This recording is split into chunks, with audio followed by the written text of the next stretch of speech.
সাইয়েদনা আবু বকর সিদ্দিক রাদিয়াল্লাহু আনহু চোখের পানি ফেলতে ফেলতে বলছে, ভাই ওমর, জুতা পায়ে আমি হাঁটতে পারি, কিন্তু জুতা পায়ে যখন হাঁটবো, আমি খরম জুতা দিয়ে যখন আমি হাঁটবো, একটা আওয়াজ বের হয়ে যাবে।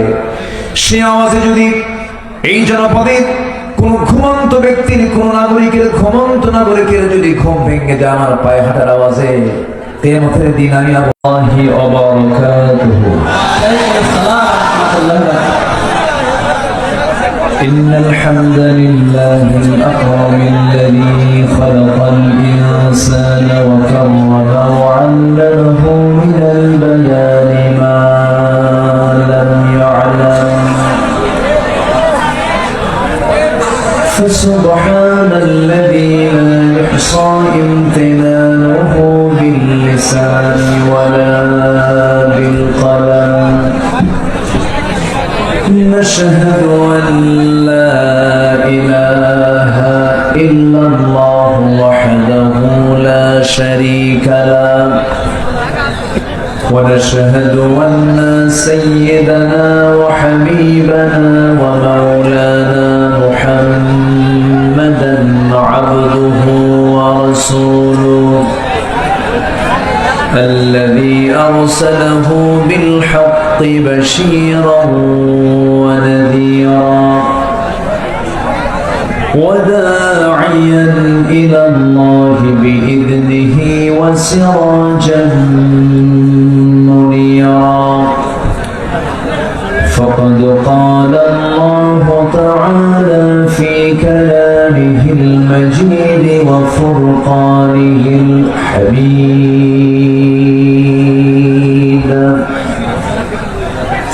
أعوذ بالله من الشيطان الرجيم بسم الله الرحمن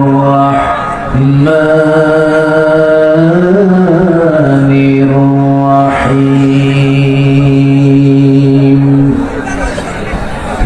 إن الله وملائكته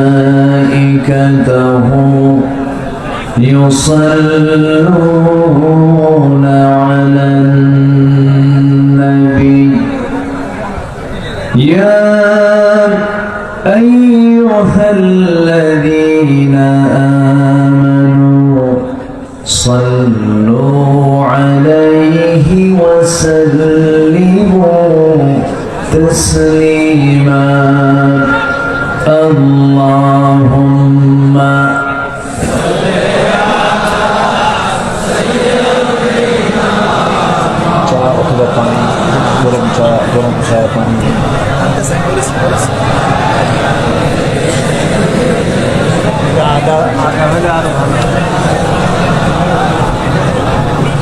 একটু মহব্বত দিয়ে নবীর প্রেমে মাতোয়ারা হয়ে জবান খুলে আওয়াজ দিয়ে সবাই বলুন আল্লাহুম্মা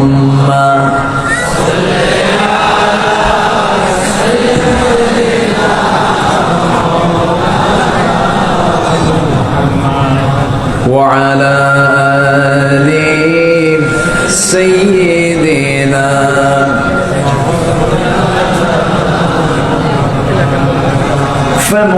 فمحمدنا هو سيدنا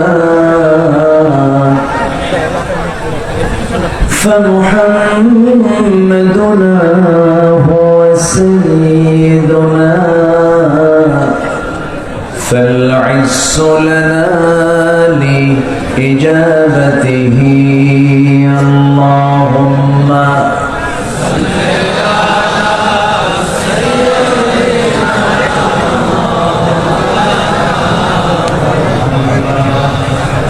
وعلى آله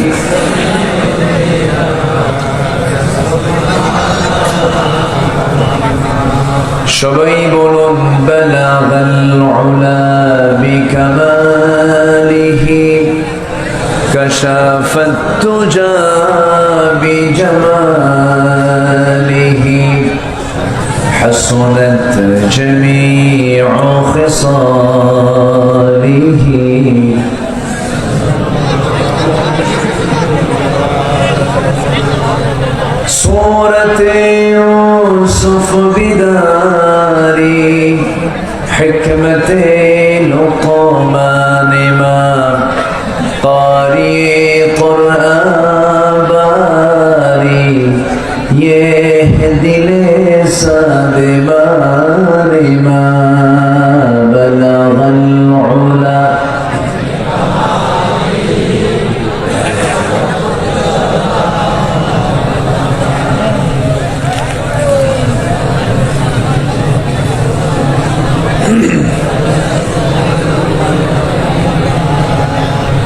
আমি কোরআনের সুর মাঝে শুনেছি যে নাম, আজানের সুর মাঝেও শুনেছি সে নাম।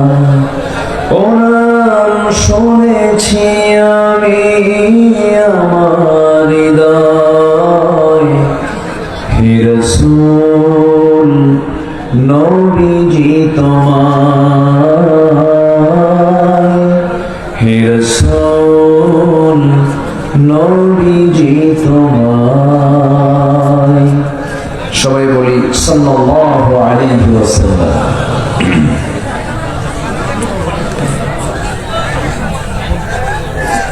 পাবনা জেলার সদর উপজেলার খোদাইপুর আবাসিক হাফিজিয়া মাদ্রাসা এতিমখানার উদ্যোগে আয়োজিত মাদ্রাসা প্রাঙ্গণে অনুষ্ঠিত ৬২তম বার্ষিক তাফসীরুল কোরআন ওয়াজ মাহফিল ২০২৪ মহৎ আয়োজনের সম্মানিত সভাপতি জনাব মাওলানা ইদ্রিস আলী সাহেব, আজকের মাহফিলের বরেণ্য অতিথিবৃন্দ, বরেণ্য অতিথি অ্যাডভোকেট শামসুর রহমান শিমুল বিশ্বাস, বরেণ্য অতিথি পাবনা ইসলামিয়া মাদ্রাসার সম্মানিত প্রিন্সিপাল মাওলানা ইকবাল হোসেন, আজকের মাহফিলের বরেণ্য অতিথিবৃন্দ, হাজরাত উলামায়ে কেরাম, ফদলায়ে ইজাম, সুশীল সমাজ, জাতির শ্রেষ্ঠ সন্তান, শিক্ষক মণ্ডলী, জাতির বিবেক সাংবাদিক বৃন্দ,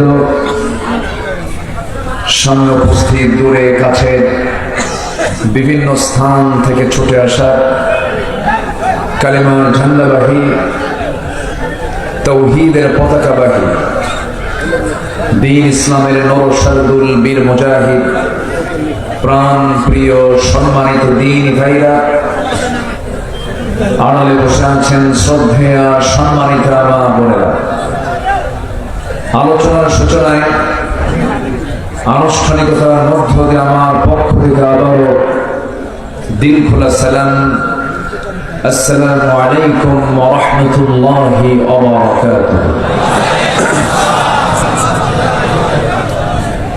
সালামের জবাবটি দুর্বল মনে হচ্ছে।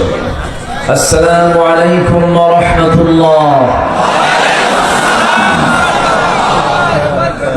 সবাই কেমন আছেন? আমাকে প্রশ্ন করেছেন, আল্লাহ তাআলা আমাকে আপনার সাথী তো রেখেছেন, এক সাথীতে বসে আছে, ভালো আছে আলহামদুলিল্লাহ।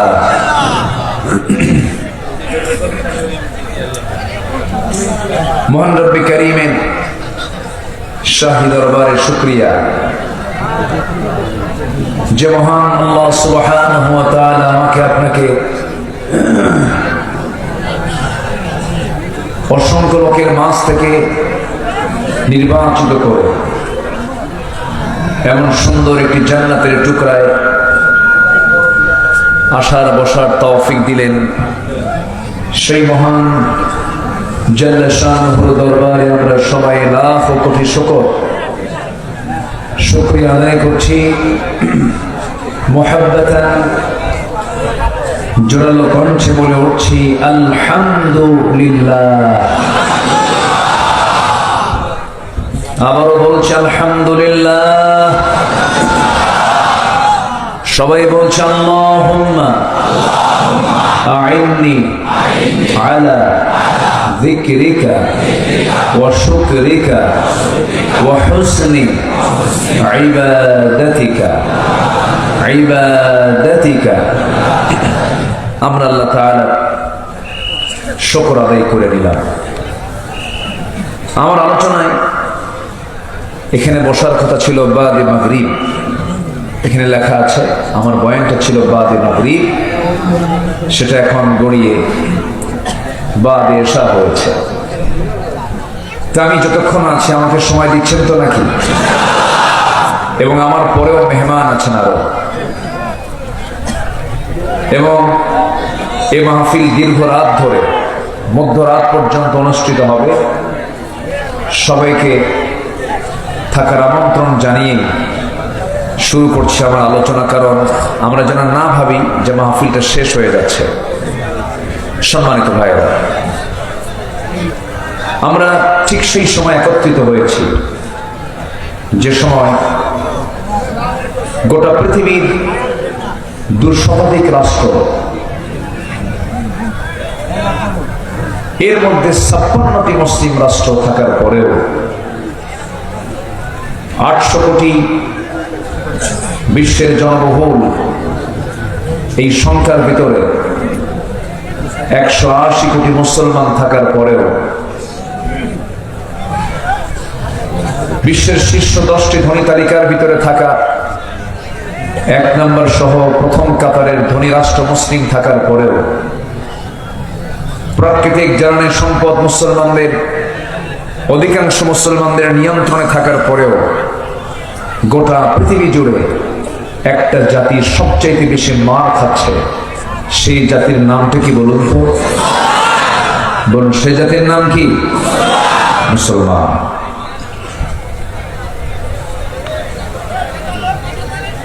সম্মানিত বন্ধুগণ, শুধু অন্যরা মুসলমানকে মারছে না, মুসলিম পরিচয়ধারী মুনাফিকদের দ্বারাও হক্কানি মুসলমানগুলো জুলুমের শিকার হচ্ছে, যা দীর্ঘ আমরা 16 বছর পাড়ি দিয়েছি। এই 16 বছর আমরা যা দেখেছি, আমার মাহফিল অঙ্গনের 26 বছরের 16 বছর কেটেছে বিপরীত স্রোতে। কত মাহফিল যে বন্ধ হয়েছে, কত মাহফিল থেকে যে ধরে নিয়ে গেছে আমারে মনে নেই। সম্মানিত ভাইয়েরা,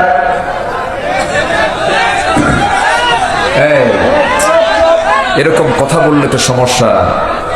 ক্যামেরাম্যান বসেন, ক্যামেরাম্যান একটু দাঁড়ালে একটু হিসাব করে দাঁড়ায়, ঠিক আছে না?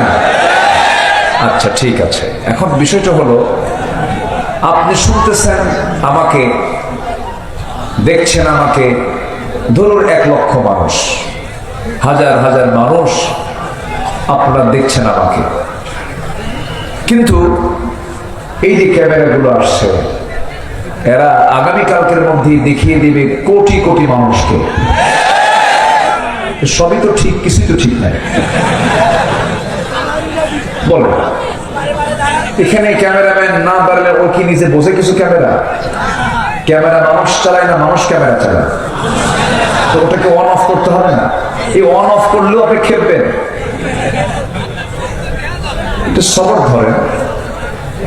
চোখ তো দুইটা, একটা হচ্ছে বাহ্যিক চোখ আর একটা অন্তর চোখ।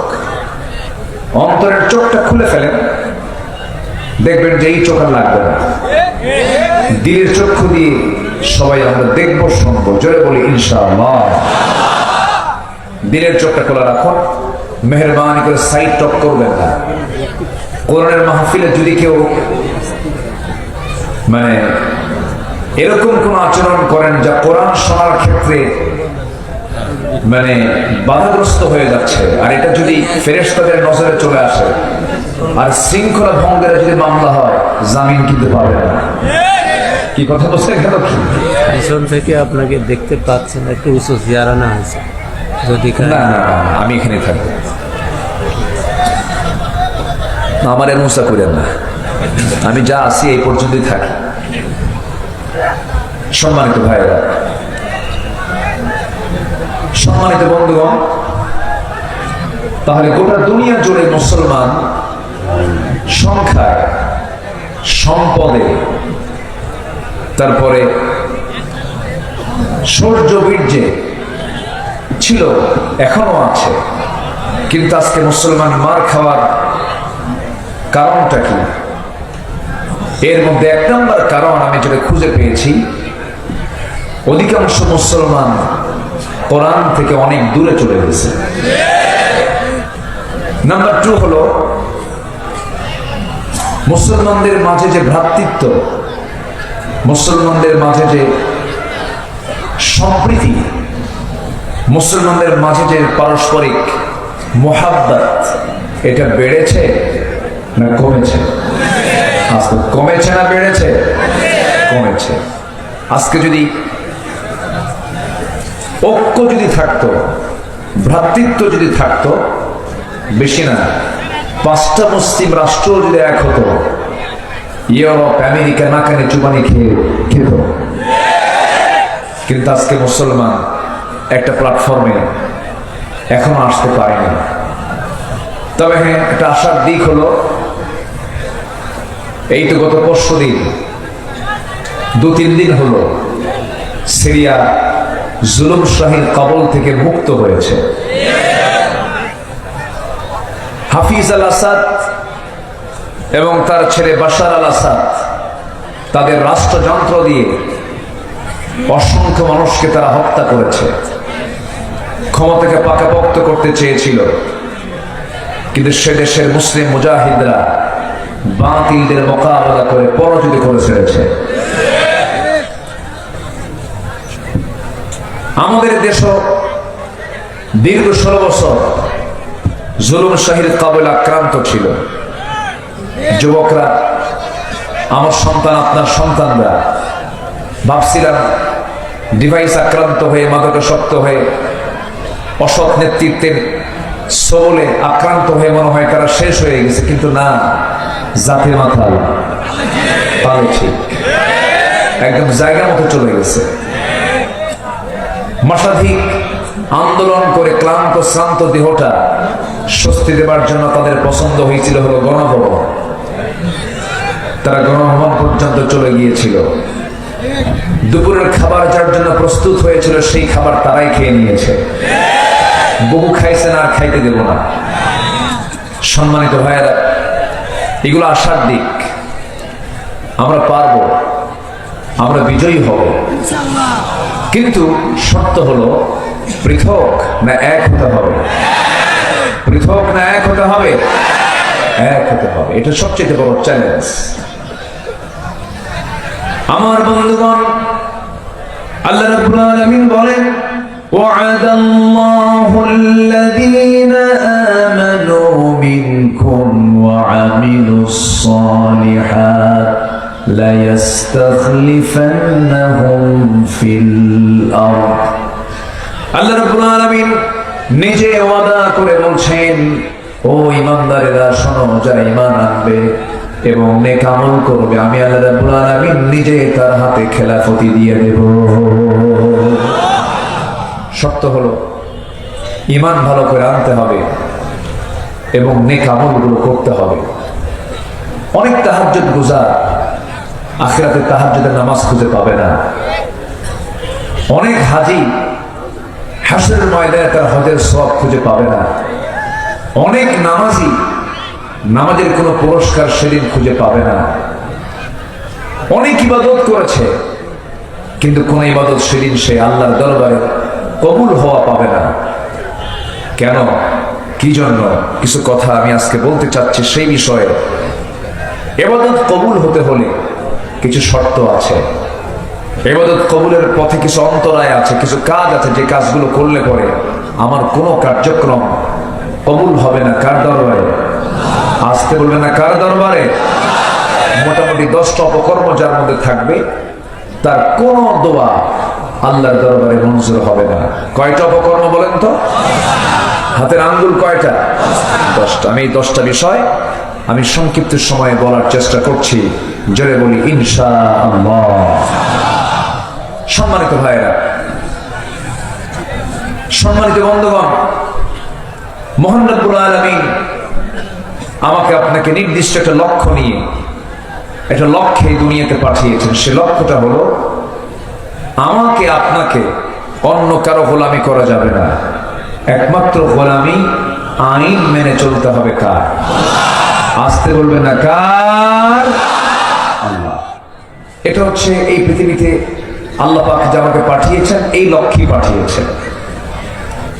যে লক্ষ্যে পাঠানো হলো সেই লক্ষ্য যদি পূরণ না হয়, আল্লাহ আমাকে ছাড়বেন?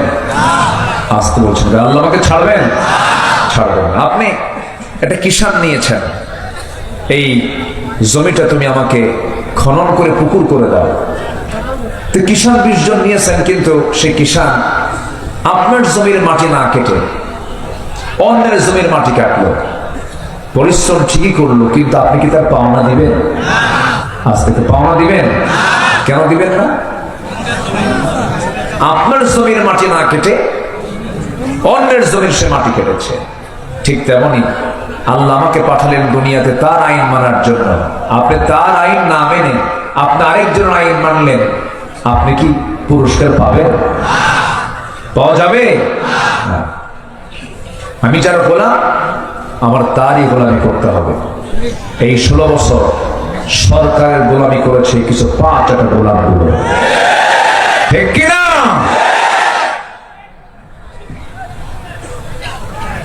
সরকারের কিছু গোলামি করেছে।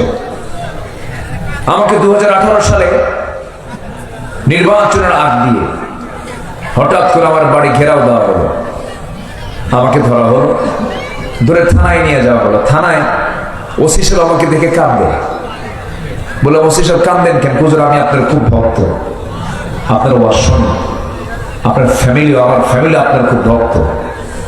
তো ভক্ত যেহেতু, তো ধরলেন কেন? হুজুর, উপায় নেই, চাকরি চলে যাবে, চাকরি বাঁচান তো জরুরি, চাকরি তো রক্ষা করতে হবে, চাকরি বাঁচান তো ফরজ। আমার ফতুয়া দিল। তাই বললাম, চাকরি বাঁচান যদি ফরজ হয়, ইমান বাঁচান তো নফল। তারপরে বললো, হুজুর একটু যান, নির্বাচন পর্যন্ত জেলখানায় থাকেন, নির্বাচনটা হয়ে যাক, মরা মানুষ ভোট দিয়ে যাবে, তো মরা মানুষ ভোট দিয়ে যাবে, বুঝলেন না?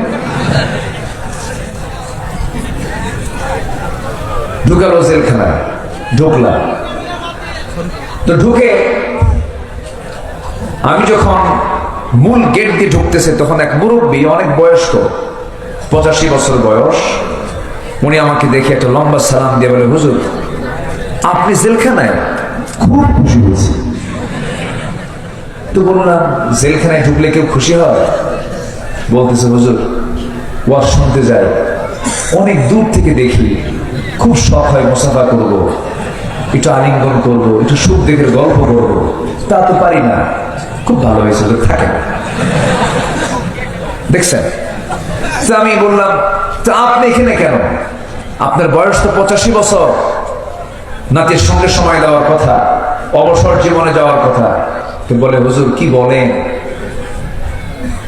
আমি তো বোমা হামলা করছি।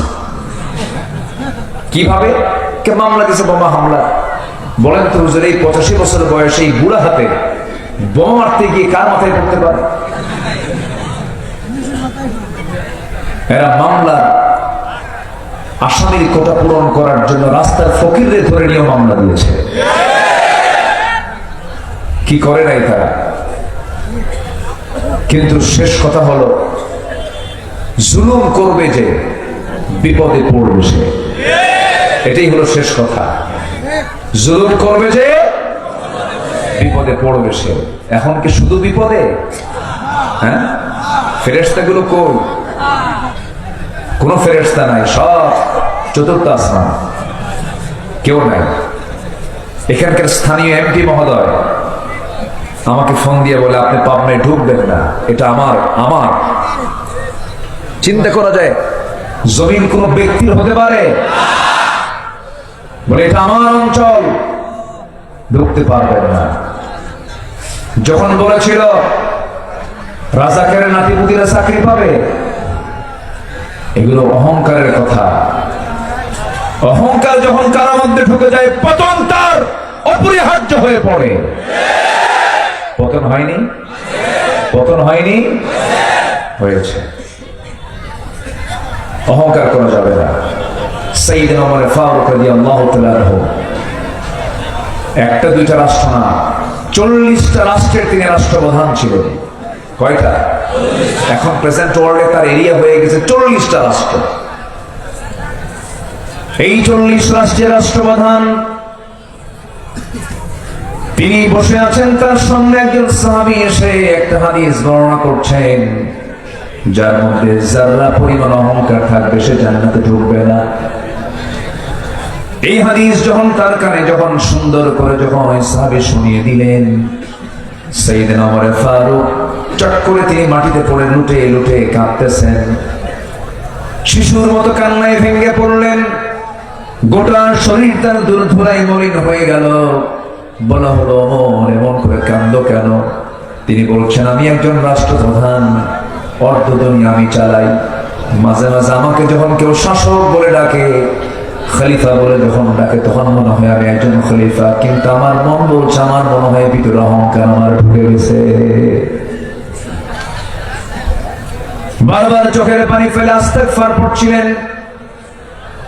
আর আকাশের দিকে দুটো হাত তুলে দোয়া করে বলছেন, আল্লাহ তাআলা, আমার তো মনে হয় গোটা দুনিয়ার সকল মানুষকে তুমি জান্নাত দিয়া দিয়া যদি বলো একটা বান্দা শুধু জাহান্নামে যাবে, আমার মন বলছে সে একটা বান্দা জাহান্নামে, অন্য কেউ হবে না, আমি ওমর হব। নিজেকে কি ছোট মনে করেছেন তারা? নিজেকে তারা কত বড় আসামি মনে করতেন, কি ছোট্ট হয়ে চলতেন, নিজেকে নগণ্য ভাবতেন। সাইয়েদনা আবু বকর রাদিয়াল্লাহু তাআলা আনহু যখন তার খেলাফত আমল, রাতের বেলা জনগণকে দেখতে যেতেন খালি পায়ে। কি পায়ে? খালি পায়ে। সাইয়েদনা ওমর ফারুক বললেন, খালি পায়ে আপনি রাস্তায় হাঁটতেছেন, ঝুঁকিপূর্ণ পথ, পাথরের সঙ্গে ধাক্কা লেগে চামড়া ফেটে রক্ত বের হয়ে যাবে, কষ্ট পাবেন আপনি। আপনি জুতা কেন পরেন না রাতের আধারে? জনগণের ঘুম যেন নষ্ট না হয়, পায়ের জুতা খুলে প্রথম খলিফা পায়ে হেঁটে খালি পায়ে হাঁটেন।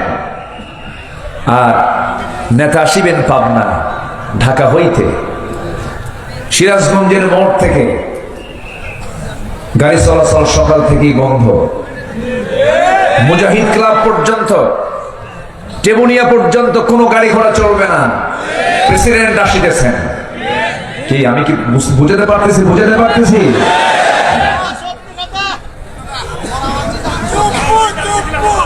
অ্যাম্বুলেন্সের গাড়ি পর্যন্ত নিতে দেওয়া হয়নি।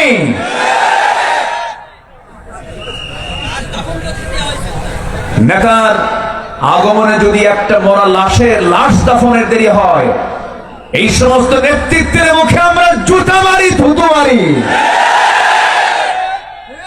ভাবতেছেন রেকর্ড আমার কাছে নাই? সব রেকর্ড আছে। বাড়ি পাবনা না হতে পারে, কিন্তু পাবনার ভাবনা আমার কাছে আছে।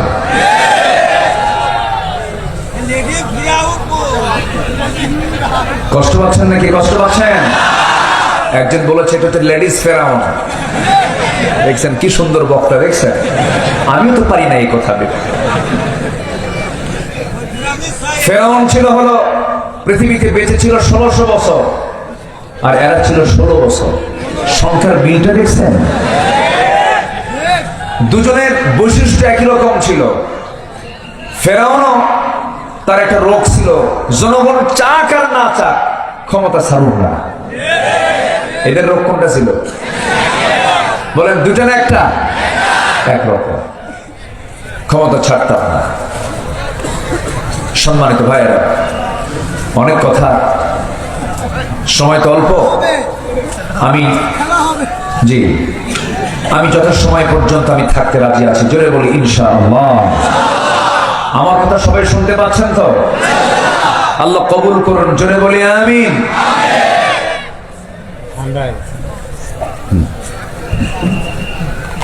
সম্মানিত ভাইয়েরা, তাহলে ইবাদত কবুল হতে হলে 10টা অপকর্ম ছাড়বো আমরা। 10টা অপকর্ম, 10টা অপরাধ আমাদের জীবনে নিয়ে আসা যাবে না। 1 নম্বর হলো মুনাফিকি। 1 নম্বর কি বলেন? মুনাফিক তো পাবনায় নাই। মুনাফিক পাবনায় আছে? আচ্ছা, হ্যাঁ, না যারা আছে তারা আছে, তবে কিছু বের হয়ে গেছে। তবে মুনাফিকটা এটা এমন একটা বিষয়, নিফাকতা মুক্ত সবাই এমনটা বলা কিন্তু মুশকিল। যেরকম মুনাফিককে চেনার এক নম্বর আলামত হলো ইন্নাল মুনাফিকিনা লাকাযিবুন, মুনাফিকরা মিথ্যা বলে। এখানে আমরা যারা বসে আছি কেউ তো কোনোদিন মিথ্যা বলি নাই, আসতে কয়। তাহলে এখন নখ যাচ্ছে কোন দিকে? এখন নখ যায় কোন দিকে? নিচের দিকে, নিচের দিকে কিন্তু চলে যাচ্ছে। এক সাহাবী কান্দে, বাড়ি থেকে বের হলেন আর নিজেকে গালি দিয়ে বলতেছেন না ফাকা হানজালা, না ফাকা হানজালা, না ফাকা হানজালা। এই কথা বলতে বলতে নবীর দরবার পর্যন্ত চলে গেলেন। রাসূল বলছেন, হানজালা তুমি কি বলছো? তুমি তো মুনাফিক হও নাই। হুজুর আমি আপনার সামনে যখন বসে থাকি দুনিয়ার কোনো কথা মনে থাকে না, আমার সব দুনিয়া মাইনাস হয়ে যায়। কিন্তু আমি আপনার দরবার ছেড়ে যখন বাড়ি ফিরে যাই, বউ বাচ্চার সামনে দাঁড়াই, দুনিয়ার কথা মনে হয়ে যায়। দুনিয়ার চিন্তা মাথায় চলে আসে, পারিবারিক চিন্তা মাথায় চলে আসে। আমার মন বলছে আমি মনে হয় মুনাফিক হয়ে গেছি। রাসূল বলেন, না রে হানজালা, মুনাফিক হও নাই। পরিবারের হক আদায় করা আমার সুন্নাত, স্ত্রীর মুখে খাবার তুলে দেওয়া আমার সুন্নাত, সন্তানকে দেখাশোনা করা আমার সুন্নাত। আমার উম্মতের কোনো বৈরাগ্য নাই, আমার উম্মতের বৈরাগ্য হলো জিহাদের ময়দান। আমার বন্ধুগণ, সাইয়েদনা ওমর ফারুক রাদিয়াল্লাহু তাআলা মাঝে মাঝে একজন সাহাবীর কাছে সকাল বিকাল মাঝে মাঝে চলে যেতেন। যে সাহাবীকে রাসূল দায়িত্ব দিয়েছিলেন, একটা দায়িত্ব তার হাতে একটা লিস্ট ছিল, মুনাফিকদের তালিকা ছিল। ওই মদিনার মুনাফিক কারা কারা তাদের তালিকা একটা সাহাবীর কাছে রাসূল রেখে দিয়েছিলেন। সেই সাহাবীর কাছে ধারণা দিয়ে মাঝে মাঝে ওমর ফারুক বলতেন, ভাই দেখো তো ওই তালিকার মধ্যে আমি ওমর আমার নামটা আছে কিনা। এই জন্য আমার বন্ধুগণ, মুনাফিকের আলামত যতগুলো সব আলামতগুলো আমার জীবন থেকে মাইনাস করতে হবে। মিথ্যা কথা বলা যাবে না, এটা কার আলামত? বলেন বলেন বলেন বলেন বলেন। নাম্বার 2 হলো ইদা ওয়াদা আখলাফা, ওয়াদা ভঙ্গ করা, এটা একটা মুনাফিকের আলামত। ওয়াইদা তুমিনা খান, আমানতের খিয়ানত করে, এটা একটা মুনাফিকের আলামত। নাম্বার 4 হলো যখন কারোর সঙ্গে কথা বলতে যাই বেফাস কথাবার্তা বলে, বাজে কথা বলে, অর্থহীন কথা বলে। যারা মুখ থেকে বেফাস কথাবার্তা যারা বলবে, এটা একটা মুনাফিকের আলামত। এই সমস্ত আলামত যার থেকে যাবে, আল্লাহ রাসূল বলেছেন সেই সমস্ত লোকগুলো তার ভিতরে মুনাফিকের আলামতগুলো লালন করে চলছে। বেফাস কথা মানে যেরকম প্রায় প্রায় একজন নেতা আমার দেশে বলতেন, গায়ে কোনো শক্তি নাই কিন্তু মুখে একটা চাপা ছিল, প্রায় বলতেন খেলা হবে, বলতো না? তো কই ও কই আছে কি আন্ডারগ্রাউন্ড না কোন গ্রাউন্ডে আছে খুঁজেই তো পাওয়া যাচ্ছে না, খেলবেন কার সাথে? এই কথাটা খুবই নোংরা কথা। একটা জাতীয় রাজনীতিবিদ, একজন দেশের একজন শীর্ষস্থানীয় ব্যক্তি হয়ে এত নোংরা ভাষা বলতে পারে? নোংরা হলেই নোংরা কথা মুখ থেকে বের হয়। নারায়ে তাকবীর, নারায়ে তাকবীর, আল্লাহু আকবার। ইসলামের শত্রুরা হুঁশিয়ার সাবধান, ভারতের দালালিরা হুঁশিয়ার সাবধান। নারায়ে তাকবীর। সম্মানিত ভাইরা, তাদের চাপা কি ছিল? ওই বাপরে বাপ, এক একজন এক একটা চাপাবাজ। দিনের কোনো জ্ঞান নাই, ফতুয়া মারে। আগামীকাল ঈদুল আজহার জানাজা নামাজ, কি মনে আছে আপনাদের? এক মন্ত্রী তার বাচ্চা বুড়া বয়সে বিয়ে করছে, বাচ্চা একটা হয়েছে ওই কুমিল্লার ওইদিকে, অনেকদিন আগের কথা। নবজাতককে কোলের মধ্যে নিয়ে বলতেছে লা ইলাহা ইল্লাল্লাহ সুবহানাকা ইন্নী কুনতু মিনাজ জালিমিন। কি কথা কি বুঝতেছেন আপনারা? আরেকজন ফতোয়া দিচ্ছেন লাকুম দীনুকুম ওয়ালিয়া দীন, বুখারী শরীফের 40 পারা। পদ্মা সেতু উদ্বোধন হবে। পদ্মা সেতু একটা বড় একটা প্রকল্প। পদ্মা সেতু ভালো, স্বপ্নের সেতু, যা লাগতো তা তো লাগাইছে। ওটাকে বাস্তবায়ন করার জন্য হাজার হাজার কোটি টাকা দেশ থেকে লোপাট করা হয়েছে, ঠিক কিনা? এই ওখানে কি হয়েছে? কথা বলেন কেন? এখানে কথা বলা কি জায়েজ না না জায়েজ? তো কথা বলেন কেন? চুপ করুন প্লিজ। কোরআনের সম্মানে সবাই চুপ হয়ে যান। বসুন, একটা লোক কথা বলবেন না, বসুন। সেই পদ্মা সেতু উদ্বোধনী অনুষ্ঠান তো তেলাওয়াত দিয়ে শুরু করতে হবে। আমার দেশের হাফেজরা এত সুন্দর হাফেজ, আমার স্নেহধন্য জাকারিয়া, নাজমুস সাকিব, আমি খুব স্নেহ করি ওদের, আমি খুবই ফলো করি। ওরা আমাকে পাইলে আমার কোলের মধ্যে বসে পড়ে। খুব ভালো ছেলে এগুলো।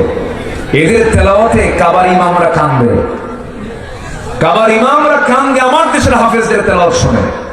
গোটা পৃথিবীর হাফেজকে হারায় যে আমার দেশের হাফেজরা ফার্স্ট হয়। সে হাফেজগুলোদের চোখে পড়ে না। পদ্মা সেতুর উদ্বোধন হবে, তেলাওয়াত দিয়ে শুরু করবে। দিছে একজন বিসিএস ক্যাডারকে তেলাওয়াত করতে, সূরা রহমান তেলাওয়াত করছে। এমন তেলাওয়াত করছে শয়তান কয় তোর চাইতে আমার তেলাওয়াত ভালো আছে। সম্মানিত ভাইরা, সম্মানিত বন্ধুগণ, মুখ থেকে বেফাস কথাবার্তা বলা যাবে না। মুখ থেকে যা বলবো মেপে মেপে কথা বলবো।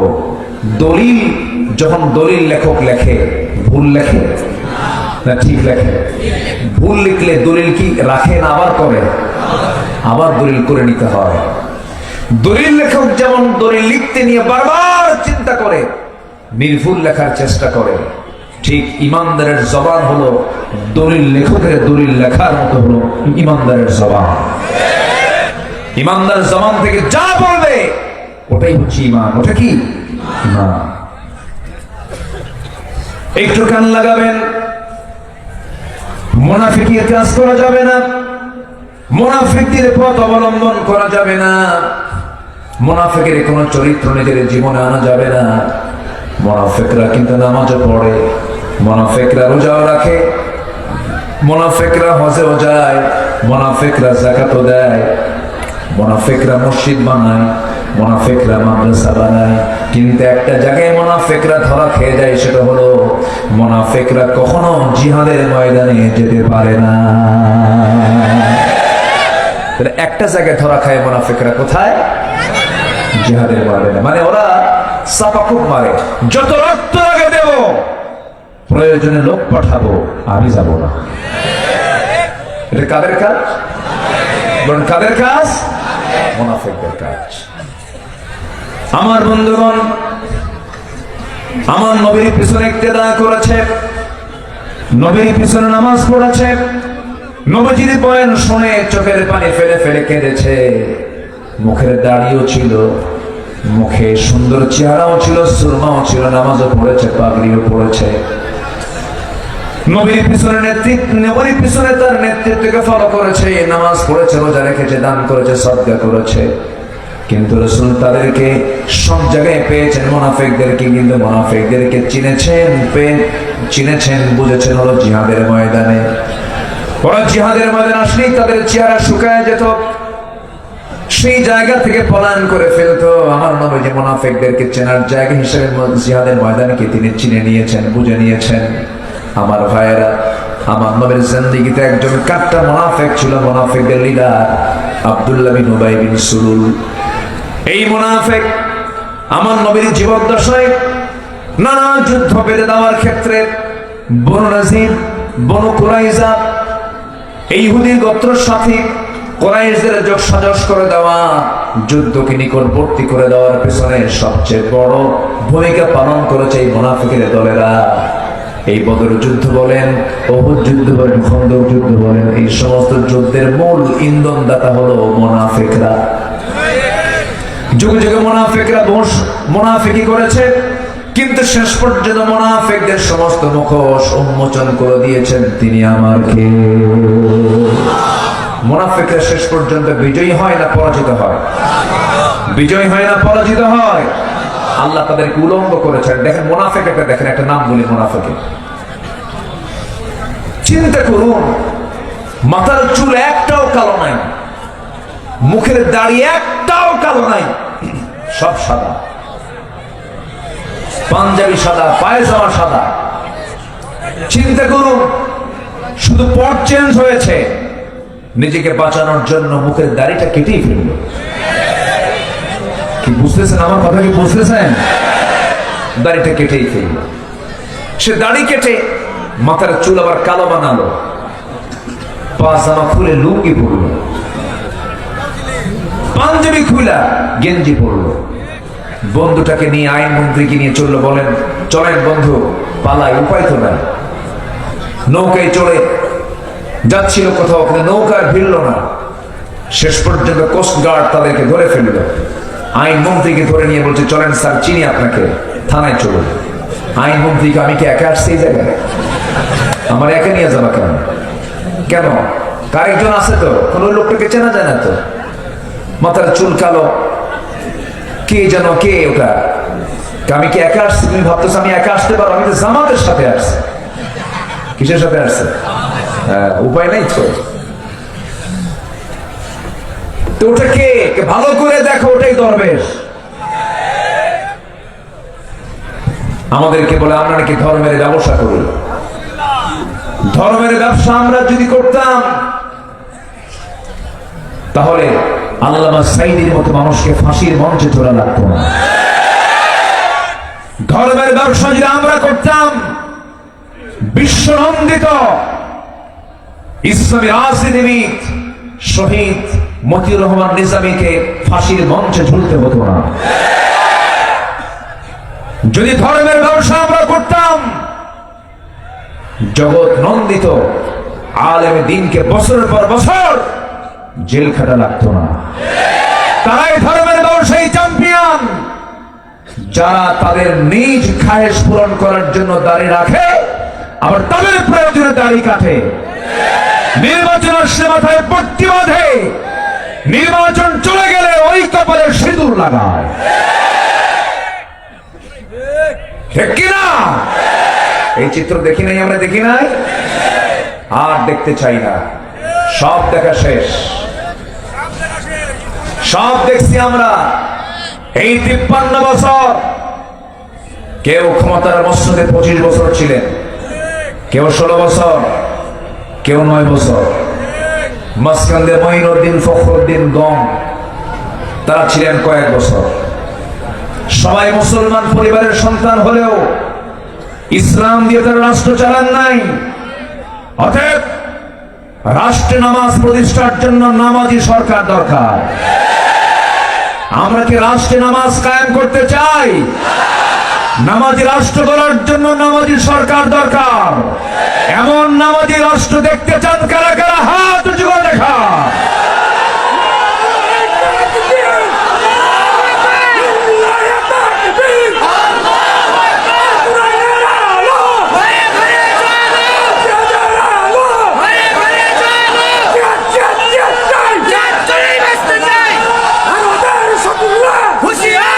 আল্লাহ কবুল করুন, জোরে বলি আমিন।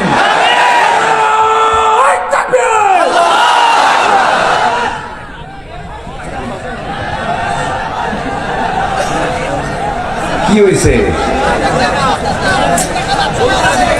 ও দেখা যায় না, আমার দেখা যায়।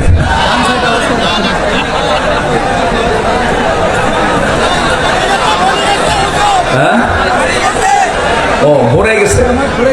আচ্ছা, গোটা মাঠ ভরে গেছে, টুই চম্বর অবস্থা। না, মাইক দিয়ে না, মাইক দিয়ে না।